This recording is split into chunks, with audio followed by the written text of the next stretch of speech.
बहुत ही पुराने समय की बात है। एक छोटे से गांव में कुछ ही घर थे। चारों ओर खेत, कच्ची गलियां और मिट्टी की महक। गांव के बीचों बीच घर था सेठ रामदयाल का। रामदयाल कोई बहुत बड़ा जमींदार नहीं था, लेकिन मेहनती और ईमानदार आदमी था। गांव में सब उसे इज्जत से सेठ जी कहते थे। उसका अनाज का छोटा सा व्यापार था जो धीरे धीरे चल निकला था।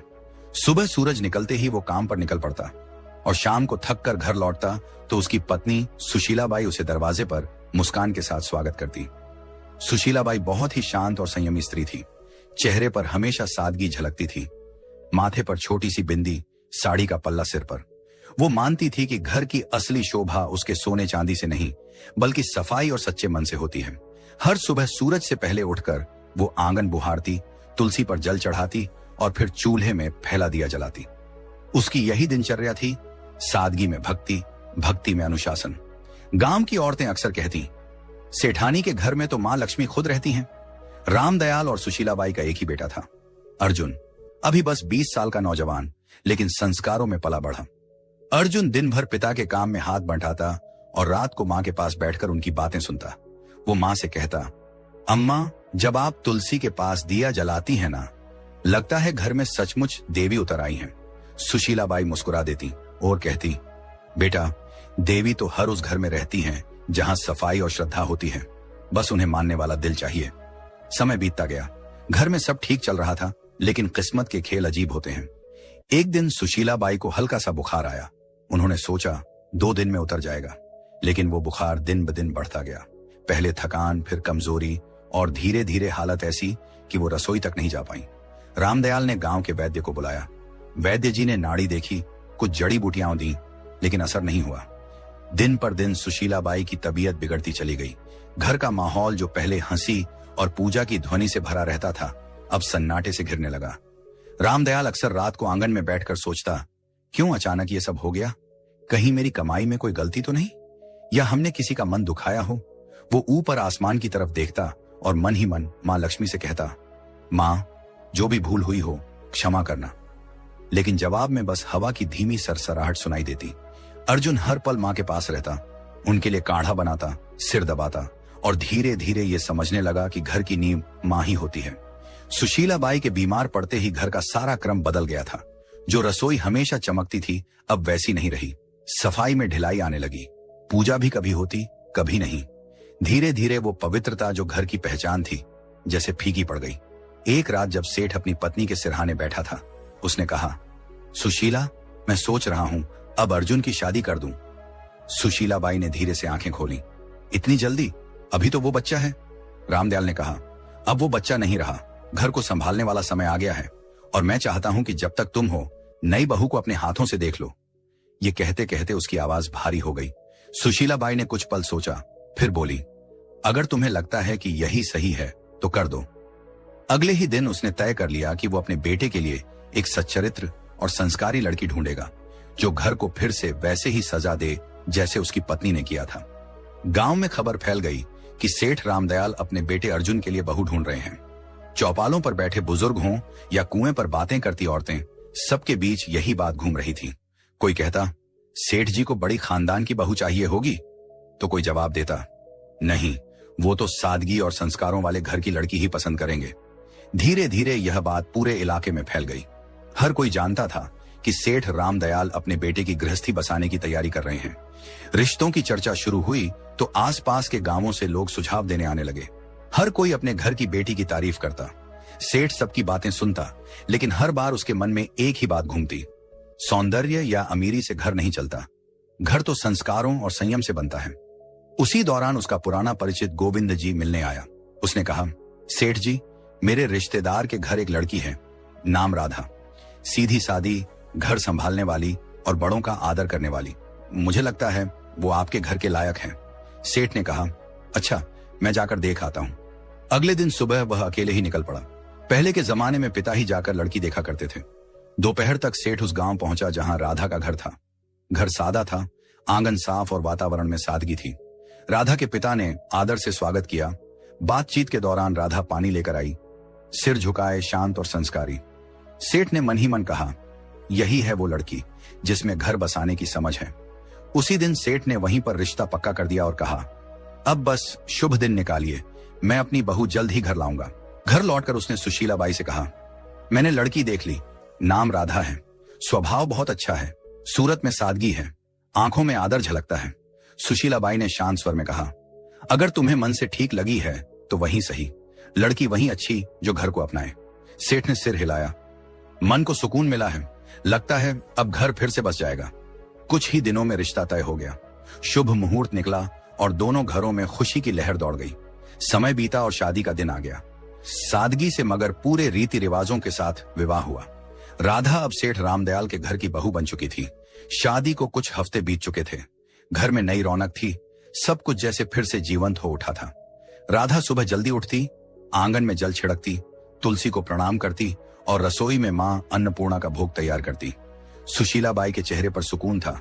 उन्हें लगता था जैसे घर में मां लक्ष्मी खुद आकर बस गई हूं। लेकिन जैसे जैसे दिन बीते, राधा की आदतें बदलने लगी। वो अब सुबह देर तक सोने लगी और कुछ ही दिनों में आंगन की सफाई का समय बदल गया। पहले सूर्योदय से पहले झाड़ू की आवाज आती थी, अब सूरज ऊंचा चढ़ आता था, तब भी आंगन में बिखरे पत्ते वैसे ही पड़े रहते। एक सुबह सुशीलाबाई तुलसी पर जल चढ़ाने निकली तो देखा कि झाड़ू कोने में पड़ी है और राधा अभी तक नहीं उठी। वे कमरे में गईं और धीरे से बोली, बेटी, अब तो सूरज आंगन तक आ गया, उठ जा, घर की रौनक सुबह की सफाई से शुरू होती है। राधा ने उनींदी आंखें खोली और बोली, मां जी, आज बहुत नींद आ रही थी, बस थोड़ा और सोने दीजिए। सुशीलाबाई ने कहा, बेटी, देर तक सोने से मन में सुस्ती आती है और जब मन सुस्त हो जाए तो लक्ष्मी जी भी घर का रास्ता भूल जाती है। सुबह की हवा और सूरज की किरणें घर की बरकत होती हैं, इन्हें यूं मत खो। राधा ने हल्की मुस्कान दी, मां जी, मैं कल से ध्यान रखूंगी। लेकिन अगले दिन वही हुआ। सूरज निकला, आंगन में सन्नाटा रहा और तुलसी की मिट्टी सूखी पड़ी थी। कुछ दिनों बाद एक और बात हुई। राधा झाड़ू लगा रही थी, तभी झाड़ू गलती से उसके पैर से लग गई। सुशीलाबाई ने देखते ही आवाज लगाई, राधा बेटी, झाड़ू को पैर मत लगाना, ये मां लक्ष्मी का प्रतीक होती है। राधा ने हंसते हुए कहा, अरे मां जी, ये तो बस झाड़ू है, गलती से लग गया, अब इसमें क्या अपशकुन। सुशीलाबाई ने झाड़ू उठाकर दीवार के पास रखते हुए बोला, बेटी, यही तो गलती है। जब इंसान छोटी बातों को हल्के में लेता है तब बड़ी बरकतें उससे रूठ जाती हैं। झाड़ू सिर्फ सफाई का औजार नहीं, ये लक्ष्मी जी का आशीर्वाद है जो गंदगी दूर करती है। राधा ने हल्के स्वर में कहा, मां जी, आप भी ना हर चीज को पूजा बना देती हैं। सुशीलाबाई मुस्कुराई, मगर आंखों में चिंता उतर आई। धीरे धीरे राधा का ध्यान घर की सफाई और रसोई से हटने लगा। एक रात वह खाना बनाकर थक गई और झूठे बर्तन चूल्हे के पास ही छोड़कर सोने चली गई। आधी रात को जब सुशीलाबाई पानी पीने उठी तो देखा कि रसोई में झूठे बर्तनों का ढेर लगा है। सुबह उन्होंने राधा से कहा, बेटी, रसोई मां अन्नपूर्णा का घर है, वहां गंदगी छोड़ना ठीक नहीं, रात की गंदगी से नकारात्मकता पनपती है। राधा ने कहा, मां जी, आप तो बस चिंता करती रहती हैं, मैं साफ कर दूंगी ना अभी। सुशीलाबाई ने गहरी सांस लेकर कहा, बेटी, जो काम शाम का हो उसे सुबह तक टालना बरकत को टालना है। साफ रसोई से ही सुख का आरंभ होता है। राधा ने कुछ नहीं कहा, पर उसके चेहरे पर थकान और अनिच्छा साफ झलक रही थी। शाम का समय था, सूरज ढल चुका था और घर में दिया जलाने का वक्त था। तभी राधा ने झाड़ू उठाई और आंगन बुहारने लगी। सुशीलाबाई ने तुरंत आवाज लगाई, राधा, शाम को झाड़ू नहीं लगाते बेटा, इस वक्त मां लक्ष्मी घर में प्रवेश करती हैं। राधा ने बिना रुके कहा, मां जी, जब दिन में वक्त नहीं मिलता तो शाम को ही सफाई करनी पड़ती है, इससे क्या फर्क पड़ता है। सुशीलाबाई दरवाजे पर खड़ी होकर बोली, फर्क पड़ता है बेटी, शाम को झाड़ू लगाने से लक्ष्मी जी का आशीर्वाद बाहर निकल जाता है। बरकत सिर्फ कमाई से नहीं आती, आदतों से आती है। राधा ने झाड़ू एक ओर रख दी और बोली, मां जी, मैं आपकी इज्जत करती हूं, पर अब जमाना बदल गया है, लोग ये सब बातें नहीं मानते। सुशीलाबाई ने शांत स्वर में कहा, बेटी, जमाना बदल सकता है लेकिन घर की नींव नहीं, जो परंपरा से जुड़ा रहे वही स्थिर रहता है। कुछ दिन बाद एक और घटना हुई।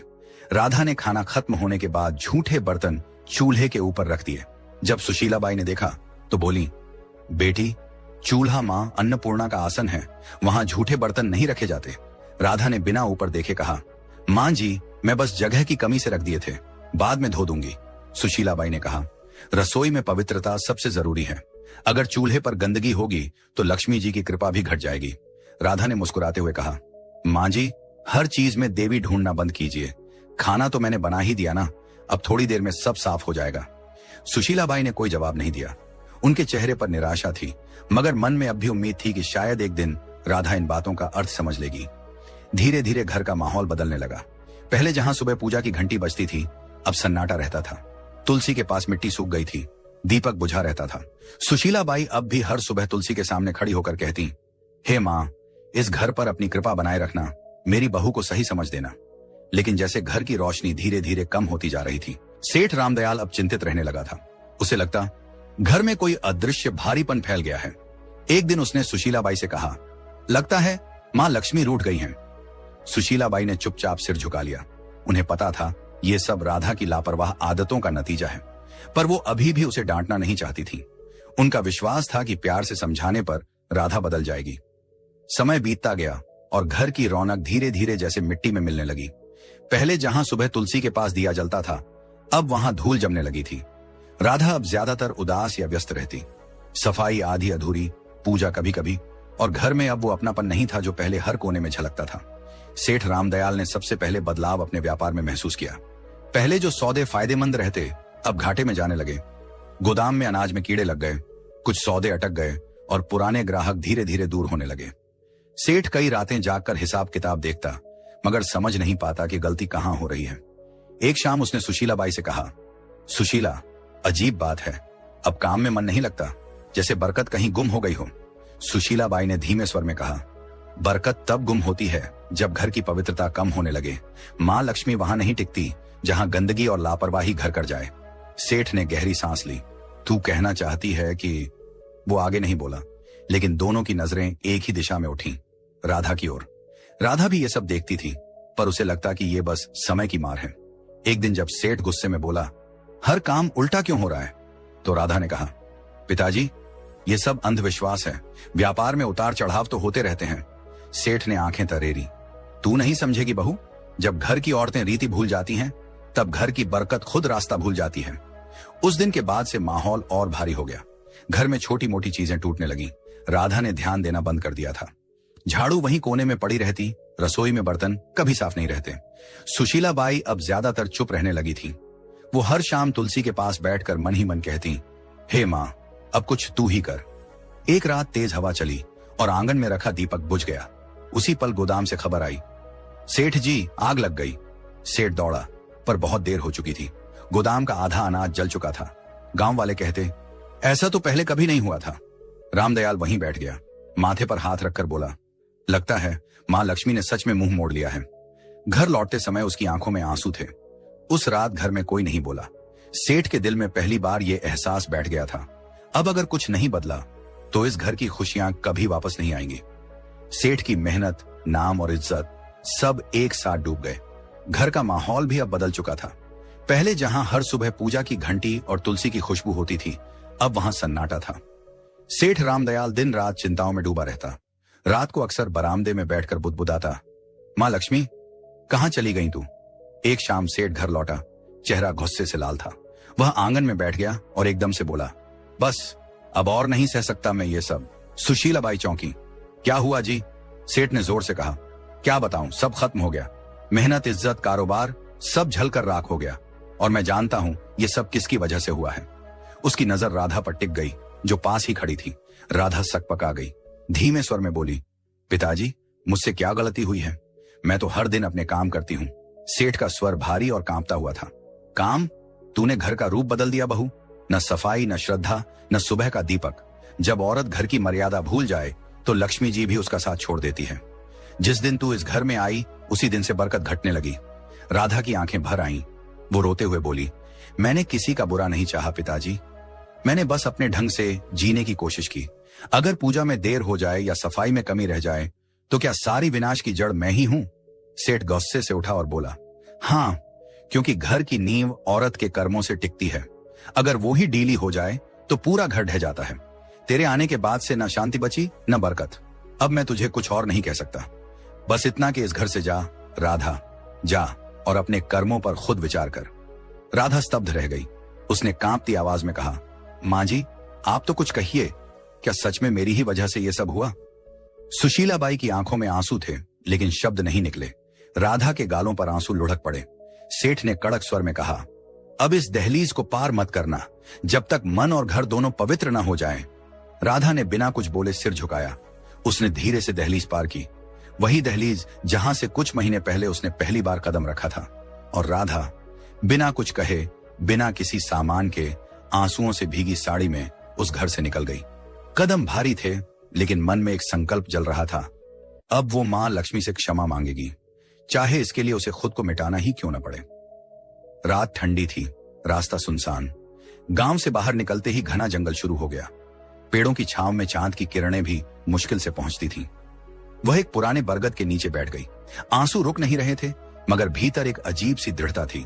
उसने हाथ जोड़कर कहा, मां, जब तक आप दर्शन नहीं देंगी, मैं ना अन्न ग्रहण करूंगी, ना जल। रात बीती, दिन निकला। भूख ने शरीर तोड़ दिया, पर उसका मन और मजबूत होता गया। तीसरे दिन जब सूरज ढलने को आया, तो चारों ओर अचानक हल्की रोशनी फैलने लगी। राधा ने आंखें खोली। सामने सुनहरी आभा थी, और उस आभा से निकला एक दिव्य स्वर, राधा। वह कांपते हुए उठी। मां लक्ष्मी, क्या सच में आप मेरे सामने हैं? मां लक्ष्मी मुस्कुराई। उनका चेहरा प्रकाश से भरा था। हाँ बेटी, मैं आई हूं। तेरा आह्वान सच्चा था। तेरी पश्चाताप ने मुझे यहां खींच लाया। पर बता, तू दुखी क्यों है? राधा जमीन पर झुक गई, आंसुओं से भरे स्वर में बोली, मां, मुझसे बहुत गलती हुई। मैंने आपकी परंपराओं को अनदेखा किया, सासू जी की बातों को पुरानी मान्यता समझा, और अब मेरे कारण सब नष्ट हो गया। कृपा कर बताइए मां, आखिर मैंने कौन कौन सी भूल की? मां लक्ष्मी का स्वर मधुर था, लेकिन गंभीर। बेटी सुन, जब कोई स्त्री इन गलतियों को करती है, तब मैं स्वयं उस घर से दूर चली जाती हूं। फिर उन्होंने अपनी उजली हथेली उठाई और एक एक करके बताया। पहली गलती, उन्होंने कहा, जब कोई स्त्री झाड़ू को पैर से लगाती है, तो वह मां लक्ष्मी का अपमान करती है, क्योंकि झाड़ू ही स्वच्छता और समृद्धि का प्रतीक है। दूसरी गलती, जब झूठे बर्तन चूल्हे पर रखे जाते हैं, तो अन्न की देवी मां अन्नपूर्णा नाराज होती हैं। जहां अपवित्रता रहती है, वहां मैं प्रवेश नहीं करती। तीसरी गलती, जब दहलीज पर बैठकर भोजन किया जाता है, तो वह स्थान जो स्वागत और आशीर्वाद का होता है, अशुद्ध हो जाता है। मैं दहलीज से लौट जाती हूँ। चौथी गलती, जब शाम के समय झाड़ू लगाया जाता है, तो वो मेरे आगमन के समय मुझको ही घर से बाहर निकाल देता है। पांचवी गलती, जब स्त्रियां देर तक सोती हैं और सूरज के निकलने के बाद भी घर बंद रहता है, तो आलस्य के कारण घर की ऊर्जा नष्ट होती है। मैं ऐसे घरों में नहीं ठहरती। छठी गलती, जब आंगन की सफाई नहीं होती, तो वहां नकारात्मकता फैलती है, और मैं वहीं से लौट जाती हूं जहां गंदगी देखती हूं। सातवीं गलती, जब झूठे बर्तन रात भर रसोई में पड़े रहते हैं, तो वो अंधकार को बुलाते हैं, और मैं ऐसे घरों से विदा ले लेती हूं। आठवीं गलती, जब किसी के सामने दरवाजे को पैर या थोक से ठोका जाता है, तो वो घर की मर्यादा को चोट पहुंचाता है। मैं वहां टिक नहीं सकती जहां आदर न हो। नौवीं गलती, जब घर में झगड़ा और कटुता रहती है, तो मेरा स्वरूप जो शांति है, वहां टिक नहीं सकता। 10वीं गलती, और जब स्त्रियां अपनी पूजा, सफाई और संयम को हल्के में लेती हैं, तो वो खुद अपने हाथों से सुख के द्वार बंद कर देती हैं। मां लक्ष्मी की आवाज धीमी हुई। याद रखो बेटी, मैं हमेशा वहीं बसती हूं जहां स्वच्छता, श्रद्धा और सच्चा मन होता है। ये रीति नहीं, जीवन का संतुलन है। राधा की आंखों से आंसू रुक नहीं रहे थे। उसने कांपते हुए कहा, मां, अब समझ गई, घर की रौनक सजावट से नहीं, आदर और पवित्रता से आती है। मां लक्ष्मी मुस्कुराई। तूने गलती मानी है, अब तेरा घर फिर उजलेगा। जा बेटी, अपने ससुराल लौट जा। तेरे लौटते ही बरकत भी लौटेगी। इतना कहकर देवी का रूप धीरे धीरे प्रकाश में विलीन हो गया। राधा वहीं झुकी रही, हाथ जोड़कर बोली, मां, मैं आपका वचन निभाऊंगी। अब इस जन्म में फिर कोई ऐसी भूल नहीं करूंगी। फिर उसने सिर उठाया, आंसुओं में मुस्कान थी, और कदम गांव की ओर बढ़ा दिए। जैसे ही उसने दहलीज पार की, सुशीला बाई दौड़कर आई और आंसुओं के साथ बोली, राधा, तू लौट आई? राधा ने कहा, मां जी, मैंने सब समझ लिया है। मां लक्ष्मी घर में तभी बसती हैं जब सफाई, पूजा और श्रद्धा साथ हों। उसी दिन से घर में फिर रौनक लौट आई, व्यापार संभल गया, और पूरे गांव में चर्चा होने लगी। सेठ जी के घर में मां लक्ष्मी फिर से बस गई। दोस्तों, याद रखिए, जो स्त्रियां घर में गंदगी रखती हैं, देर तक सोती हैं, रसोई में झूठे बर्तन छोड़ती हैं, शाम को झाड़ू लगाती हैं, दहलीज पर बैठती हैं या सफाई को हल्के में लेती हैं, उस घर में कभी मां लक्ष्मी प्रवेश नहीं करती। ऐसे घरों में सुख नहीं टिकता, बल्कि दरिद्रता और दुख का वास बन जाता है। मां लक्ष्मी उन्हीं घरों में निवास करती हैं जहां स्वच्छता, सच्चाई और श्रद्धा हो। तो बहनों और भाइयों, अगर आप चाहते हैं कि आपके घर में माँ लक्ष्मी की कृपा सदा बनी रहे, तो इन 10 गलतियों को आज से ही छोड़ दीजिए और अपने घर को पवित्र रखिए।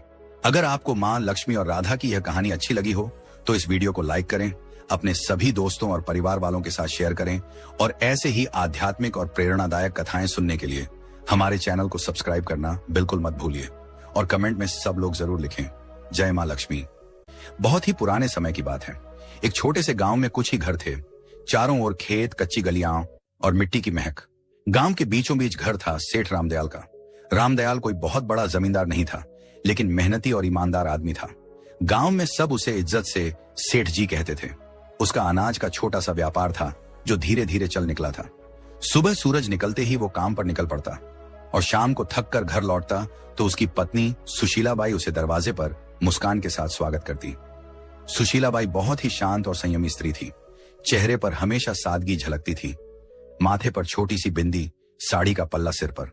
वो मानती थी कि घर की असली शोभा उसके सोने चांदी से नहीं, बल्कि सफाई और सच्चे मन से होती है। हर सुबह सूरज से पहले उठकर वो आंगन बुहारती, तुलसी पर जल चढ़ाती और फिर चूल्हे में फैला दिया जलाती। उसकी यही दिनचर्या थी, सादगी में भक्ति, भक्ति में अनुशासन। गांव की औरतें अक्सर कहती, सेठानी के घर में तो मां लक्ष्मी खुद रहती हैं। रामदयाल और सुशीलाबाई का एक ही बेटा था, अर्जुन। अभी बस 20 साल का नौजवान, लेकिन संस्कारों में पला बढ़ा। अर्जुन दिन भर पिता के काम में हाथ बंटाता और रात को मां के पास बैठकर उनकी बातें सुनता। वो मां से कहता, अम्मा, जब आप तुलसी के पास दिया जलाती हैं ना, लगता है घर में सचमुच देवी उतर आई हैं। सुशीलाबाई मुस्कुरा देती और कहती, बेटा, देवी तो हर उस घर में रहती हैं जहां सफाई और श्रद्धा होती है। बस उन्हें मानने वाला दिल चाहिए। समय बीतता गया। घर में सब ठीक चल रहा था, लेकिन किस्मत के खेल अजीब होते हैं। एक दिन सुशीलाबाई को हल्का सा बुखार आया। उन्होंने सोचा 2 दिन में उतर जाएगा, लेकिन वो बुखार दिन ब दिन बढ़ता गया। पहले थकान, फिर कमजोरी और धीरे धीरे हालत ऐसी कि वो रसोई तक नहीं जा पाई। रामदयाल ने गांव के वैद्य को बुलाया। वैद्य जी ने नाड़ी देखी, कुछ जड़ी बूटियां दी, लेकिन असर नहीं हुआ। दिन पर दिन सुशीलाबाई की तबीयत बिगड़ती चली गई। घर का माहौल जो पहले हंसी और पूजा की ध्वनि से भरा रहता था, अब सन्नाटे से घिरने लगा।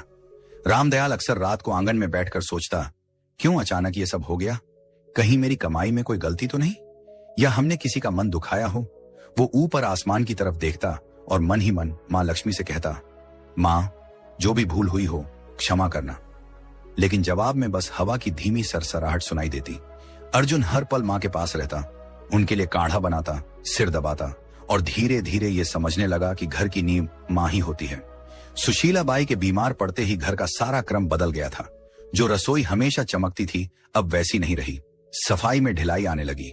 पूजा भी कभी होती, कभी नहीं। धीरे धीरे वो पवित्रता जो घर की पहचान थी, जैसे फीकी पड़ गई। एक